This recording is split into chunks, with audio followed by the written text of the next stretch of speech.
ಸದಾ ಸರ್ವದ ಒಂದಿಗೆ ಇರ್ತದೆ ಅಂತ ಅರ್ಥ ಅಲ್ಲ. ಯಾವನಿಗಾದು ಎಷ್ಟೇ ಅದೃಷ್ಟವಂತನಿಗಾದು ಯಾವುದೋ ಒಂದು ಕಾಲದಲ್ಲಿ ಅಳತೆಗೆ ಸಿಗದೇ ಇದ್ದಂತಹ ಭಾಗ್ಯ ಒದಗಿ ಬರ್ತದೆ, ಸದಾಕಾಲ ಒದಗುತ್ತದೆ ಅಂತ ಅರ್ಥ ಅಲ್ಲ. ಏನು ಮಾಡುವ ಬಹುದಿನಗಳ ಪರಿಶ್ರಮಕ್ಕೆ ಕೊನೆಗೊಂದು ದಿವಸ ಫಲ ಸಿಕ್ಕುವ ಹಾಗೆ ಇಷ್ಟು ದಿವಸದ ನನ್ನದ್ದಾದಂತಹ ಕರ್ತವ್ಯಕ್ಕೆ ಕರ್ಮಕ್ಕೆ ಸರಿಯಾದ ಒಂದು ಫಲ ಸಿದ್ಧಿಯಾಗುವ ಅವಕಾಶ ಬಂದಿದೆ ಅಂತ ನಾನೀಗ ಭಾವಿಸ್ತೇನೆ. ಹೌದಪ್ಪ, ಅದೆಲ್ಲುಂಟು ಫಲ ಸಿಗುವುದು. ಅಲ್ಲಿ ಮರದಲ್ಲಿ ಉಂಟು. ಅಲ್ಲ, ನಾನು ತಿಂತೆ. ತಿನ್ನುವುದೇ ನೀವೀಗ ಫಲ ಅಂದ್ರೆ ಯಾವುದೋ ಒಂದು ಹಣ್ಣು ಅಂತ ಭಾವಿಸಿ. ಹೌದು, ಚೂತ ಫಲವಾ? ಹಣ್ಣು ಅದಕ್ಕೆ ಫಲ ಅನ್ನುವುದು ಯಾಕೆ? ನಾವೇನು ಪರಿಶ್ರಮವನ್ನು ಪಟ್ಟಿದ್ದೇವೆ ಆ ಪರಿಶ್ರಮಕ್ಕೆ ಅನುಗುಣವಾಗಿ ನಮಗದು ಒದಗಿ ಬರುವುದರಿಂದಲೇ ಅದನ್ನು ಫಲ ಅಂತ ಕರೆಯುವುದು. ಹಾಗೆ ನಾವೇನು ದುಡಿಮೆ ಮಾಡ್ತೇವೆ ಅದರಿಂದ ನಮಗೆ ಬರುವಂತಹ ಎಲ್ಲ ಪ್ರಾಪ್ತಿಗೂ ಫಲ ಅಂತಲೇ ಹೆಸರು. ಈಗ ಯಾವ ಫಲ ಬಂತು ಹೇಳಿದ್ದು? ಯಾವುದಪ್ಪ? ನಿನಗೊಂದು ಮನಸ್ಸಿನಲ್ಲಿ ಹಂಬಲ ಉಂಟು. ನನಗೊಂದು ಮದುವೆ, ಯೌವನಕ್ಕೆ ಬಂದಿದ್ದೇನೆ, ನನಗೆ ಮದುವೆ ಆಗಬೇಕು. ಹೌದು, ಮದುವೆ ಆದ್ರೆ ಆಯ್ತಾ? ಮದುವೆ ಆದ್ರೆ ಆಯ್ತು. ಮದುವೆ ಆಗಿದ್ದಾನೆ. ಹೌದು, ನಾನು ಆಗ್ತೇನೆ. ಮದುವೆ ಆಗುತ್ತೀಯಾ? ಈಗ ಮದುವೆ ಆದ ಮೇಲೆ ನಾಳೆ ಸಂಸಾರ ಜೀವನ ಸಾಗಿಸಬೇಡು. ಸಂಸಾರವಾದ ವೈಭವ ಎಲ್ಲ ಬೇಡ. ಊಟಕ್ಕೆ ಬೇಕು, ತಿನ್ನುವುದಕ್ಕೆ ಬೇಕು, ಆಡು ಕಾಡು ಕೊಡಬೇಕು, ಅವರನ್ನು ಸಾಕಬೇಕು, ಅವರಿಗೆ ಕೊಡಬೇಕು. ಅದೆಲ್ಲಿಂದ ಅವರಿಗೆ ಕೊಡಬೇಕಾ? ಹೌದು. ಈಗ ತೊಂದರೆ ಇಲ್ಲ, ನಾನು ಮಾಡಿದ್ದದುಂಟು. ಅದು ನೀವು ಕೊಟ್ಟರೆ ಸಾಕಾಗ್ತದೆ. ನಿನ್ನ ಮೊಮ್ಮಕ್ಕಳ ಕಾಲಕ್ಕಾಗುವಷ್ಟು ಉಂಟು ಮಾಡಿಟ್ಟದ್ದಲ್ಲ. ಹಾಗಾದ್ರೆ ಚಿಂತೆಯೇ ಇಲ್ಲ. ಆದ್ರೆ ಅದಲ್ಲ, ಮತ್ತೆ ಅದಕ್ಕಿಂತ ಹೆಚ್ಚಿನದ್ದು. ಇಷ್ಟೆಲ್ಲ ಇದ್ರು ನಾಳೆ ನಿನಗೆ ಏನುಂಟು? ಇದೆಲ್ಲ ಉಂಟು, ಬೇಕಾದ ಸಂಪತ್ತು ಉಂಟು, ನಾನು ಮಾಡಿಟ್ಟದ್ದು ಎಲ್ಲ ಉಂಟು ಅಲ್ವಾ? ನನಗೊಂದು ಉಂಟು. ಈಗ ನಿನಗೆ ಏನು ಅರ್ಹತೆ? ಅಪ್ಪ, ಆಮೇಲೆ ನನಗೊಂದು ಉಂಟು, ನೀವು ಬಿಟ್ಟು ಕೊಟ್ಟು ಈ ಪೇಟ. ಅದಲ್ವ, ಈಗ ನೀನು ಯಾರೋ ಈ ಊರಿನಲ್ಲಿ ನಿನಗೆ ಹೋಗುವಾಗ ಬರುವಾಗ ಕೈ ಮುಗಿಯುವುದು ಯಾಕೆ? ಮಂತ್ರಿ ಮಗ. ಹೌದು. ಈಗ ನಾನು ಎಷ್ಟು ಸಮಯ ಮಂತ್ರಿ ಆಗಿರ್ಲಿಕ್ಕೆ ಬಂದಿದ್ದೆ? ಅಲ್ಲ, ನಾನು ಬದುಕಿದ್ದಲ್ಲಿವರೆಗೆ ನಾನು ಮಂತ್ರಿ ಆಗ್ತೇನೆ. ನಾನು ಮಂತ್ರಿಯಾಗಿ ಇರ್ತೇನೆ. ನಾನು ನಾಳೆ ಕಾಲವಾಗ್ತೇನೆ. ಕಾಲ ಆಗುವುದು ಸಾಯುವುದು, ಅದು ಎಲ್ಲರೂ ಸಾಯ್ಬೇಕಲ್ಲ. ನಾನು ಸಾಯ್ತೇನೆ ಅಂತ. ಈಗ ಸತ್ತ ಮೇಲೂ ನೀನಿರ್ತೀನಿ, ನಾನಿರ್ತೇನೆ. ಯಾಕೆಂದ್ರೆ ನೀನು ನನ್ನಿಂದ ನಂತರ ಹುಟ್ಟಿದೆ. ಹೌದು. ಆ ಲೆಕ್ಕಾಚಾರದಲ್ಲಿ ಮೇಲಿಂದ ಮೇಲೆ ಹೇಳುವುದಾದರೆ ನೀನು ನನಗಿಂತ ಹರೆಯದಲ್ಲಿ ಸಣ್ಣವನಿರುವುದರಿಂದ ನನ್ನ ಮರಣಾನಂತರವೂ ನಿನಗೆ ಬಾಳುವೆ ಇದೆ. ಸತ್ತ ಮಂತ್ರಿಯ ಮಗ ಅಂತ ಮಾತ್ರವಲ್ಲ ನಿನಗೆ ಹೆಗ್ಗಳಿಕೆ. ಹೌದಲ್ಲ, ಆದರೆ ನೀವು ಸಾಯುವುದೇ ಬೇಡ. ಅದು ನಮ್ಮ ಕೈಯಲ್ಲಿ ಇಲ್ಲ ನಮಗೆ. ಮತ್ತೆ ಹಾಗಿದ್ರೆ ನಿನಗೆ ನಾಳೆ ಒಂದು ಮರ್ಯಾದೆ ಮನ್ನಣೆ ಸಿಗಬೇಕು ಅಂತಾದ್ರೆ ಏನು? ನಿನಗೊಂದು ಅಧಿಕಾರ ಬೇಕು. ಏನು ಅಧಿಕಾರ? ಏನು ಅಧಿಕಾರಪ್ಪ? ಮಂತ್ರಿಯ ಮಗ ನೀನು. ಮಂತ್ರಿಯ ನಾಳೆ ಆಗುದ?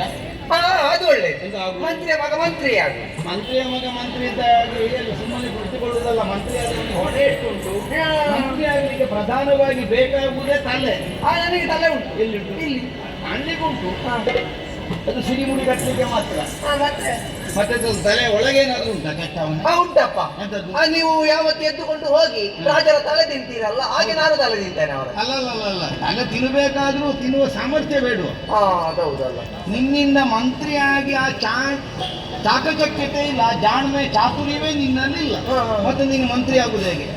ಅದಕ್ಕೆ ಸುಲಭದಲ್ಲಿ ಒಂದು ದಾರಿಯನ್ನು ಗೊತ್ತುಂಟು. ನನ್ನಿಂದ ಸಿಗ್ತದೆ ನಿನಗೆ ಅರಸೊತ್ತಿಗೆ. ನೀನು ಮಂತ್ರಿ ಮಗನ ಅರಸನ ಮಗನ? ಮಂತ್ರಿ ಮಗನಿಗೆ ಅರಸೊತ್ತಿಗೆ ಸಿಗ್ತದೆ. ನನಗೆ ಇಷ್ಟು ಗೊತ್ತಿರಲಿಲ್ಲ ಮಂತ್ರಿ ಮಗ ಅರಸ ಆಗ್ತಾನೆ ಅಂತ, ಈಗ ಗೊತ್ತಾಯ್ತು. ಮಂತ್ರಿಯ ಮಗ ಅರಸ ಆಗುವುದಿಲ್ಲ. ಅರಸ ಆಗಬೇಕು ಅಂತಾದ್ರೆ ಬೇರೆ ಅರ್ಹತೆ ಬೇಕು, ಅರಸನ ಮಗ ಆಗಬೇಕು. ಇನ್ನು ನನ್ನನ್ನು ಅವರು ದತ್ತು ತಗೊಳ್ತಾರ? ನೀನೇ ದತ್ತ, ಇನ್ನವರನ್ನು ಮತ್ತೆ ದತ್ತು ತಗೊಳ್ಳುವುದಿಲ್ಲ. ಅಲ್ಲ, ನಾನು ಅವರ ಮಗ ಆಗುದೇ ಅಲ್ವಾ? ಮತ್ತೆ ಈಗ ನಿನ್ನನ್ನು ಅವರು ದತ್ತಕಕ್ಕೆ ತೆಕ್ಕೊಂಡ್ರು ಅಂತ ಇಟ್ಟುಕೋ, ಆಗ ನಿನ್ನ ಮಗ ಆಗಿರುತ್ತೆ. ಇಲ್ಲ ಅವರ ಮಗ ಆಗ್ತೇನೆ. ಅವನ ಮಗ ಆಗಿ ಹೌದು. ಅವನ ಮಗ ಅಧಿಕಾರವನ್ನು ಹೊಂದುವುದು ದೊಡ್ಡ ವಿಷಯ ಅಲ್ಲ. ನನ್ನ ಮಗ ಆಗಿ ನೀನು ಅಧಿಕಾರಕ್ಕೆ ಬರಬೇಕು. ಅದು ಹೇಗೆ ನನಗೆ ತಲೆಗೆ ಹೋಗುವುದಿಲ್ಲ. ದಾರಿ ಉಂಟು ಹಾ. ನಿನಗೆ ಮದುವೆ ಆಗುತ್ತದೆ, ಮತ್ತೆ? ಆಮೇಲೆ ನಿಲ್ಲಿಯ ಅಧಿಕಾರ ಸಿಗ್ತದೆ, ನೀನು ಸಿಂಹಾಸನದಲ್ಲಿ ಕುಳಿತುಕೊಳ್ಳುತ್ತಿ. ನಾಳೆ ಎಡಬಲಗಳಲ್ಲಿ ನಿಂತು ನಿನ್ನನ್ನೆಲ್ಲರೂ ಹೊಗಳೋರು ಇರ್ತಾರೆ. ರಾಜಾಧೀಶ, ರಾಜ ನಕ್ಷತ್ರ ಚಂದ್ರೋದಯ, ಹರಿತಿಮಿರ ಮಾರ್ತಾಂಡ, ಯಶಸೇನನ ಪಿಂಡ. ನಿಮ್ಮ ಮಗ ಅಲ್ವಾ ಹಾಗೆ ಹೇಳಿ. ಹಾಗೆ ಹೇಳ್ಬೇಕಲ್ಲ. ಹೌದು ಹಾಗೆಲ್ಲ ನಿನ್ನನ್ನು ಹೊಗಳ್ತಾರೆ. ಹೊಗಳಬೇಕು ಅಂತ ಆದ್ರೆ ಒಂದು ಕೆಲಸ ಉಂಟು. ಏನಪ್ಪ ಅದು? ಏನಿಲ್ಲ, ಏನಿಲ್ವಾ ಅವರೇ? ನೀನು ನೇರ ಕಾಡಿಗೆ ಹೋಗುದು. ಈಗ ಅರಸ ಆಗುದು ಅಂತ ಹೇಳಿದ್ರಿ, ಮತ್ತೆ ಕಾಡಿಗೆ ಹೋಗಿ ನಾನೇನು ಮಾಡುದಪ್ಪ ಅಲ್ಲಿ? ಕೆಲಸ ಉಂಟು. ಕೆಲಸ ಉಂಟಾ? ಏನು ಸೊಪ್ಪು ತರ್ಲಿಕ್ಕೆ? ಕಡೀಲಿಕ್ಕೆ ಆಯ್ತು. ಸೊಪ್ಪು ಕಡೀಲಿಕ್ಕಲ್ಲ, ಮತ್ತೆ ನಮ್ಮ ಊರಿಗೆಲ್ಲ ತೊಂದರೆ ಮಾಡುವವಳೊಬ್ಬಳಿದ್ದಾಳೆ ಯಾರಪ್ಪ ಅದು? ಕಾಡಿನಲ್ಲಿ. ಒಬ್ಬಳು ರಕ್ಕಸಿ. ರಕ್ಕಸಿ? ರಕ್ಕಸಿ ಅಂತ ಹೇಳಿದ್ರೆ ಅವರ ರಕ್ಕಸಿ ನಮ್ಮ ಊರಿಗೆ ಆಗಾಗ ಒಂದು ಮನುಷ್ಯರನ್ನೆಲ್ಲ ಹಿಡಿದಿಡಿ ತಿಂತಾರೆ. ಹೌದಾ? ಹೌದೌದು. ಒಳ್ಳೆ ಕೆಲಸ ಮಾಡುವುದಕ್ಕೆಲ್ಲ ಕಷ್ಟ ಕೊಡ್ತಾಳೆ. ಅದಕ್ಕೆ ಆ ರಾಕ್ಷಸಿಯ ತಲೆ ಕಡಿಬೇಕು. ತಲೆ ಕಡಿಯುವುದಾ? ಹೋಗಿ ಆ ರಾಕ್ಷಸಿಯ ತಲೆ ಕಡಿದು ಬಂದೆಂತಾದ್ರೆ ನಿಮಗೆ ಮರು ದಿವಸ ಮದುವೆ, ಅದರ ಮರು ದಿವಸ ನುಡಿಗೆ ನಟುಕುತ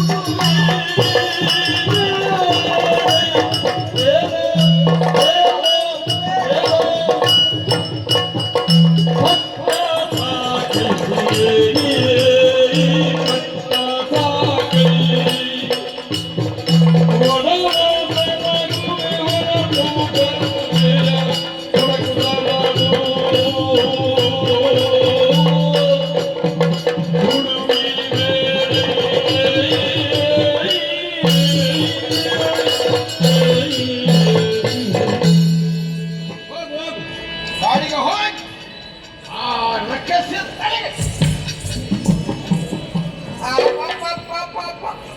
ನಿನಗೆ ಇಲ್ಲಿ ಆವೇಶ ಬರ್ಲಿಕ್ಕೆ ಪ್ರಾರಂಭ ನೋಡಿ. ಅವನು ಪೌರುಷ ರಾಕ್ಷಸಿಯನ್ನು ಕೊಲ್ಲಬೇಕು ಅನ್ನೋ ಆವೇಶದಲ್ಲಿ ಮೈ ನಡುಗುತ್ತದೆ. ರಾಕ್ಷಸಿ ರಾಕ್ಷಸಿ ರಾಕ್ಷಸಿ ಅದು ಅವು ಕೋರೆ ತಾಟೆ, ದೊಡ್ಡ ಕಣ್ಣು, ಕಣ್ಣೆಷ್ಟು ದೊಡ್ಡದಿಲ್ಲ, ತಲೆ ಕಡಿಯುವವರಿಗೆ ಕಣ್ಣೆಷ್ಟು, ಆ ದೊಡ್ಡ ನಾಲಗೆ, ಆ ದೊಡ್ಡ ಕೇಶ.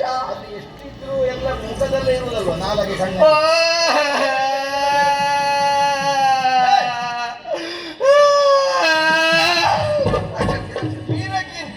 ರಾಕ್ಷಸಿ ಎಂತದ್ದು ನನ್ನ ತಂಗಿ ಅವಳು? ನಿನ್ನ ಸೋದರತ್ತೆ? ಅವಳು ಸಾಯ್ತಾಳೆ ಅನ್ನೋದು ನೀನೆಂತದಕ್ಕಿದೆ ಅಷ್ಟು ತರ್ಪಣ? ಅವಳ ಕಣ್ಣು, ಅವಳ ಹಲ್ಲು, ಅವಳ ನಾಲಗೆ, ಅವಳ ದೊಡ್ಡ ಬಾಯಿ, ಅದರೊಳಗೆ ನಾನು ಒಂದು ಮದುವೆ ಬೇಕಾ ಬೇಡವಾ? ಮದುವೆ ಸಹ ಬೇಡ, ಸಿಂಹಾಸನ ಬೇಕು. ಅದು ಬೇಕು, ಅದು ಬೇಕು. ಅಪ್ಪಯ್ಯ ಅಪ್ಪಯ್ಯ, ನಾನು ನಿಮ್ಮ ಮುದ್ದು ಮಗ ಅಲ್ವಾ? ಹೌದಲ್ಲ, ಮುದ್ದು ಮಗ ಮಾತ್ರ ಅಲ್ಲ, ಪೆದ್ದು ಮಗ. ನಾನು ನಿಮ್ಮ ಚಿನ್ನ ಅಲ್ವಾ? ನಾನು ನಿಮ್ಮ ರನ್ನ ಅಲ್ವಾ? ಇನ್ನೆಲ್ಲ ಬಂಗಾರ ಅಲ್ಲ, ಕಾಗೆ ಬಂಗಾರ. ಹಾಗಲ್ಲ, ಮರ್ಯಾದೆ ತೆಗಿ. ಅಲ್ಲ ಅಪ್ಪ, ಅಪ್ಪ ಇದು ರಾಕ್ಷಸಿ ಅಂತ ಹೇಳಿದ್ರೆ ಅವಳು ತಿನ್ನುವುದಕ್ಕಿಂತ ಇರುವುದಪ್ಪ ಎಲ್ಲರನ್ನು. ಈಗ ನನ್ನನ್ನು ತಿಂದ್ರೆ ನಿಮಗೆ ಮಗ ಇಲ್ಲ ಅಂತ ಆಗುದಿಲ್ವಪ್ಪ? ಅದಕ್ಕೊಂದು ನಾವು ಕೆಲಸ ಮಾಡುವ, ನೀವು ಅಲ್ಲಿಗೆ ಹೋಗಿ ಅವಳು ನಿಮ್ಮನ್ನು ತಿಂದ್ರೆ ಮತ್ತೆ ನಿಮಗೆ ಹೇಗುವ, ನೀವು ಹೋಗುವವರಲ್ವಾ? ನೀವು ಹೇಳಿದ್ದ ಹಾಗೆ. ಅಲ್ಲ, ಅವಳನ್ನು ತಿಂದವರಿಗೆ ರಾಜಕುಮಾರಿ ಮದುವೆ ಆಗುದಿಲ್ಲ. ಮತ್ತೆ ಅವಳು ಅಲ್ಲಿ ಹೋದ್ರೆ ಏಕಾವಳಿಯನ್ನು ಮದುವೆ ಆಗಬೇಕು ಅಂತಾದ್ರೆ ಆ ರಾಕ್ಷಸಿಯ ತಲೆಯನ್ನು ಕಡಿಬೇಕು. ರಾಕ್ಷಸಿಯನ್ನು ಕೊಂದವರಿಗೆ ಹೆಣ್ಣು ಅಂತ ನಿರ್ಣಯ ಆಗಿದೆ. ಹೌದಾ? ಹಾಗಾದ್ರೆ ನನಗೆ ಏಕಾವಳಿ ಬೇಡ, ನನಗೆ ಯಾರಾದ್ರೂ ಸಿಕ್ಕ್ಯಾರ ಅವರನ್ನು ಮದುವೆ ಆಗ್ತದೆ. ನನಗೆ ಪಟ್ಟ ಕೊಡಿಸಿ ಅಷ್ಟು ಸಾಕು. ಮತ್ತೆ ಸುಮ್ಮನೆ ನಿನಗೆ ತಲೆ ಇಲ್ಲ ಹೇಳುದು. ಮತ್ತೆ ರಾಕ್ಷಸಿ ನಿಮಗೆ ನನ್ನ ಪರಾಕ್ರಮ ಗೊತ್ತಿಲ್ವಾ? ರಾಕ್ಷಸಿಯನ್ನು ಕೊಲ್ಲುವುದಕ್ಕೆ ನಿನ್ನಿಂದ ಆಗುವುದಿಲ್ಲ ಅಂತ ನಿನಗಿಂತ ಮೊದಲು ನನಗೆ ಗೊತ್ತಿಲ್ಲ. ಈಗ ನೀವು ನನ್ನನ್ನು ಪೆತ್ತ ಅಂತ ಹೇಳಿದ್ದು ಸರಿ ಉಂಟು. ಅಪ್ಪನೂ ಪೆತ್ತ, ಮಗನೂ ಪೆತ್ತ, ಇಬ್ಬರು ಒಂದು ಪೆತ್ತ. ಮತ್ತೆ ನನ್ನಿಂದ ಆಗುದಿಲ್ಲ ನಿಮಗೆ ಮೊದಲೇ ಗೊತ್ತುಂಟಲ್ಲ. ರಾಕ್ಷಸಿಯನ್ನು ಕೊಲ್ಲುವುದಕ್ಕೆ ನಿನ್ನಿಂದ ಆಗುವುದಿಲ್ಲ ಅನ್ನುವುದನ್ನು ನೀನು ಹೇಳಿ ಆಗುವುದು ಬೇಡ, ನನಗೆ ಮೊದಲೇ ಗೊತ್ತು ನಿನ್ನಿಂದ. ಮತ್ತೆ ಯಾಕಪ್ಪ ನೀವು ಈಗೆಲ್ಲ ಹೇಳೋದು? ರಾಕ್ಷಸಿಯನ್ನು ಕೊಲ್ಲುವುದಕ್ಕೆ ನೀನು ಹೋಗಬೇಕು, ಆಮೇಲೆ ಅವನನ್ನು ತಿನ್ನಬೇಕು. ಆಗ ನಿಮಗೆ ಪೆದ್ದ ಮಗ ಇಲ್ಲ ಅಂತ ಆಗ್ತದೆ, ನಿಮಗೆ ಕೇಮ. ಅಯ್ಯೋ, ನಿನ್ನನ್ನು ಮುಗಿಸುವುದಾದ್ರೆ ಯಾವತ್ತೋ ಮುಗಿಸಬಹುದಿತ್ತು, ಅದಲ್ಲಲ್ಲ. ಮತ್ತೆ ನಿನ್ನನ್ನು ಉಳಿಸುವುದು ಹೇಗೆ ಅನ್ನೋದ್ರ ಬಗ್ಗೆ ನಾನು ಯೋಚನೆ ಮಾಡುವುದು. ಅದಕ್ಕೆ ದಾರಿ ಉಂಟು. ಏನಪ್ಪ ಅದು? ಕಾಡಿಗೆ ಹೋಗಿ ಹೋಗಿ ನೀನು ರಾಕ್ಷಸಿಯ ಕಣ್ಣಿಗೆ ಬೀಳುದು ಬೇಡ. ಮತ್ತೆ ಕೆಲವು ಸಲ ಮನೆಯಲ್ಲಿ ಬಿಟ್ಪಾಡನ್ನು ಹೌದೌದು, ನಮ್ಮಲ್ಲಿ ಒಂದು ಬೇಕು ಅಂತ ಅದು ಒಳ್ಳೆ ಹೋಗುದು, ಹಾಲು ಕುಡಿದು ಹೋಗುದೇ ಗೊತ್ತಾಗುದು. ಹಾಗೆ ಕಡೆಗೆ ಕುಳಿತುಕೊಳ್ಬೇಕು. ಅಲ್ಲಿಗೊಬ್ಬ ರಕ್ಕಸಿಯನ್ನು ಕೊಲ್ಲಿಕ್ಕೆ ಬರ್ತಾನೆ. ಕೊಲ್ಲಿಕ್ಕೆ ಜನ ಬರ್ತಾರ? ಬರ್ತಾನೆ. ಅವ ಕೊಲ್ಲುವ ತನಕ ನೀನು ಕುದುರೆಡೆಯಲ್ಲಿ ಅಡಗಿ ಕುಳಿತುಕೊಂಡು ಕೊಂದ ಮೇಲೆ ಅವನನ್ನು ನೇರ ಇಲ್ಲಿಗೆ ಕರ್ಕೊಂಡು ಇಲ್ಲಿನ ಕರ್ಕೊಂಡು ಬರ್ಬೇಕಾ? ಅಲ್ಲ ಅಪ್ಪ, ಅವ ಒಂದು ವೇಳೆ ಬರದಿದ್ರೆ? ಅಯ್ಯೋ, ನಿನಗೆ ಅನುಮಾನ ಇರ್ತದೆ. ಅಲ್ಲ, ಬರದಿದ್ರೆ ನಾನು ಅವಳಿಗೆ ಆಹಾರ ಆದ್ರೆ ಎಲ್ಲರೂ ನಿನ್ನಾಗೆಲ್ಲ ಊರಿನಲ್ಲಿ ನನಗಿಂತೂ ಬಲಿಷ್ಠ ಇರ್ತಾರೆ. ಹೌದೌದು. ಹಾಗಾಗಿ ಅವನು ಬರ್ತಾನೆ, ರಕ್ಕಸಿಯನ್ನು ಕೊಲ್ತಾನೆ. ಕೊಲ್ಲೋರಿಗೆ ನೀನು ಮುಖ ತೋರಿಸಬೇಡ. ಮುಖ ತೋರಿಸುವುದಿಲ್ಲ. ಒಂದ ಮೇಲೆ ನಾನು ಹೀಗೆ ನಿಂತಿದ್ದೇನೆ ಮೊದಲಡೆ. ಹೇಗೆ ನಿಂತರೂ ಮುಖ್ಯ ಅಲ್ಲ, ರಕ್ಕಸಿಯ ಕಣ್ಣಿಗೆ ಬೀಳ್ಬೇಡ. ಆಯ್ತಾಯ್ತಪ್ಪ. ಅಡಗಿ ಕುಳಿತುಕೊಳ್ಬೇಕು, ನಿನ್ನನ್ನು ನೀನು ಉಳಿಸಿಕೊಳ್ಬೇಕು. ಕೊಂದಾದ ಮೇಲೆ ಅವನಿಗೆ ಎದುರಾಗಿ ಅವನನ್ನು ಸ್ವಾಗತಿಸಿ ಇಲ್ಲಿಗೆ ಕರ್ಕೊಂಡು ಬರ್ಬೇಕು. ಆಯ್ತಪ್ಪ. ಅಷ್ಟು ಬಂದ್ರೆ ನಿನಗೆ ಅಪ್ಪಯ್ಯ, ನಾನು ಕಾಡಿಗೆ ಹೋಗುದಾ? ಹೌದು, ನಾನು ಹೋಗ್ತೇನಪ್ಪ ಕಾಡಿಗೆ ಹೋಗ್ತೇನೆ. ಹೀಗೆ ಹೋಗುದು, ಮತ್ತೆ ಹೇಗೆ ಹೋಗ್ಬೇಕಾಗ್ತದೆ? ಒಂದು ಧೈರ್ಯದಲ್ಲಿ ಕಟ್ಟಿಯನ್ನು ಇಟ್ಕೊಂಡು ಹೋಗುದು. ಕಟ್ಟಿ ಹಿಡ್ಕೊಂಡ್ರು ಅಲ್ಲ, ನನಗೆ ಕೊಲ್ಲಿಕ್ಕೆ ಆಗುದಿಲ್ಲ ಅಲ್ಲ. ಕೊಲ್ಲಿಕ್ಕೆ ನಿನಗೆ ಆಗುದಿಲ್ಲ, ನೋಡುವವರಿಗಾದ್ರೂ ಬೇಡ. ಈಗ ಯಾರಾದ್ರೂ ನೀನು ಹೋಗುವ ಕೇಳ್ತಾರೆ, ಹೌದೇನೋ ವೀರಕೀರ್ತಿ, ಯಾವ ಕಡೆಗೆ ಹೋಗ್ತಾ ಇದ್ದೆ? ನಾನು ಹೇಳಿದೆ ಕಾಡಿಗೆ ಹೋಗುದು. ಎಂತದಕ್ಕೆ? ಅಲ್ಲಿ ಹೋಗಿ ಮೊದಲಡೆಯಲ್ಲಿ ಕುಳಿತುಕೊಳ್ಳುವುದು. ರಕ್ಕಸಿಯನ್ನು ಕೊಲ್ಲಿಕ್ಕೆ ಹೋಗ್ತಾ ಇದ್ದೇನೆ. ಓ, ಹಾಗೆ ಹೇಳಬೇಕಾ? ನಾನು ರಕ್ಕಸಿಯನ್ನು ಕೊಲ್ಲುವುದಕ್ಕೆ ಹೋಗ್ತಾ ಇದ್ದೇನೆ. ಹೇಳುವಾಗ ಸ್ವಲ್ಪ ಆವೇಶದಲ್ಲಿ ಹೇಳ್ಬೇಕು. ನಾನು ರಕ್ಕಸಿಯನ್ನು ಕೊಲ್ಲಿಕ್ಕೆ ಹೋಗ್ತಾ ಇದ್ದೆ ಎಲ್ಲ ಹೇಳ್ಬೇಕು. ಆಯ್ತಾ? ಕೊಲ್ಲಿಕ್ಕೆ ಹೋಗ್ತಾ ಇದ್ದೇನೆ ಅಂತಲ್ಲ, ಹಾಗೆ ಹೇಳ್ತಾ ಹೋಗು. ಅಪ್ಪ, ಅದು ಅವಳ ಮುಖ ನನ್ನ ಮುಂದೆ ಹೀಗೆ ಒಂದು ಹುಟ್ಟಿದ ಮೇಲೆ ನೋಡಿಲ್ಲ ನೀನು ಅವಳನ್ನು ಮುಖ ಇದೆ. ಅದು ಅವತ್ತು ಗುರುಗಳು ಚಿತ್ರಪಟದಲ್ಲಿ ತೋರಿಸಿದ್ದಾರೆ. ಇದು ಹಾಗಿದೆ, ಇದು ಒಳ್ಳೆ ಮುಖ. ಒಳ್ಳೆ ಮುಖ, ಚಂದ ಇರ್ತಾಳ, ಮುದ್ದು ಮುದ್ದಾಗಿರ್ತಾಳ. ಮುಖ ನೋಡ್ಲಿಕ್ಕೆ ಹೋಗಬೇಡ. ಆಯ್ತಾಯ್ತು. ಹೋಗು.